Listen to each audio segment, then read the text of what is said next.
This is No BS Job Search Advice Radio, episode 1070. I'm your host, Jeff Altman, the Big Game Hunter, and welcome. You know, people get fired from time to time. They make mistakes. Companies let them go.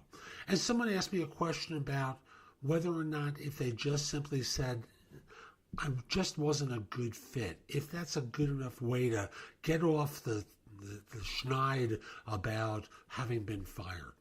Hope you find this show helpful. Please give it 5 stars in iTunes or Stitcher and take my classes on Skillshare and connect with me on LinkedIn, linkedin.com/IN/The Big Game Hunter. Mention you saw this video, and once we're connected, if you're interested in my coaching you, message me through LinkedIn. Let's set up a time to talk. And now let's get going, okay? The question I received basically asks, is telling a hiring manager that I wasn't a good fit a good enough reason basically to get off the dime and avoid telling them that I was fired? Here's your problem with that. You're going to be asked follow-up questions because they want to understand why you weren't a good fit. Was it a skills issue? Was it a personality problem? It's like putting the red flag up in front of the bull, and they are going to charge and try and devour you. I know I do that, because that's not a pat answer. The pat answers are the safe ones, and unfortunately you got fired. The question comes down to is, why were you fired? Can you explain it in a way without using these kind of red flag answers? And that, I think, is far more important than trying to con people, because that's really what you're trying to do, is con them.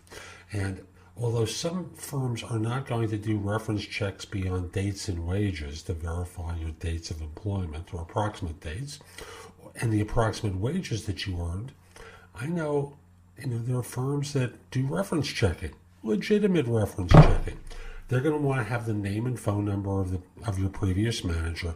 They're going to go to LinkedIn to verify that they were a manager at that firm. So it's not quite so easy as having a friend there who's going to be able to lie for you. Because if they see it's a peer, well, red flag number 2 goes off.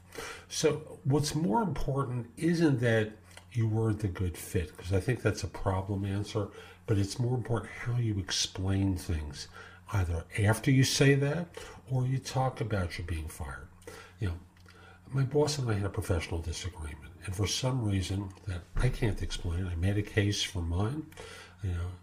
I discussed it with her, frequently. I advocated for it. I don't believe I was out of bounds, but she felt threatened by it, and unfortunately, she took it a couple of levels up and got me fired. I'm going to provide you with her as a reference. I'm also going to provide you with former colleagues of mine as references who were stunned by the fact that I got fired for advocating for a particular position and explaining what the problems were with that one, with the one that was going to be adopted. And, after I left, you know what? I was right. So that's one approach. Another one is to just simply say, sometimes you join an organization and things just don't work out. It feels good during the interview. Everything seems to be clicking until it doesn't. I'm not sure how things went south here, but they did. And the work wasn't what I expected it to be. My relationship with my boss became problematic. They weren't happy. And I wasn't really performing at a high level because I wasn't happy. I happen to like that kind of an answer because there's a degree of humbleness and sincerity in it. So I wouldn't necessarily do the good fit answer. I think people will smell that one out as having more to it than what meets the eye. I think a more textured answer will work better.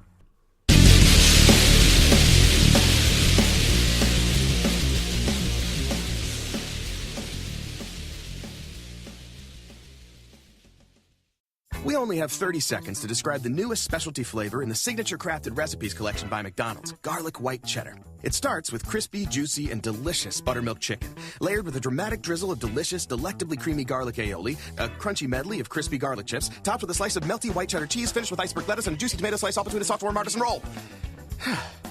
Luckily, you can take all the time you need to savor it. And don't forget to make time to savor our other signature crafted recipes, pico guacamole and sweet barbecue bacon. At participating McDonald's for a limited time.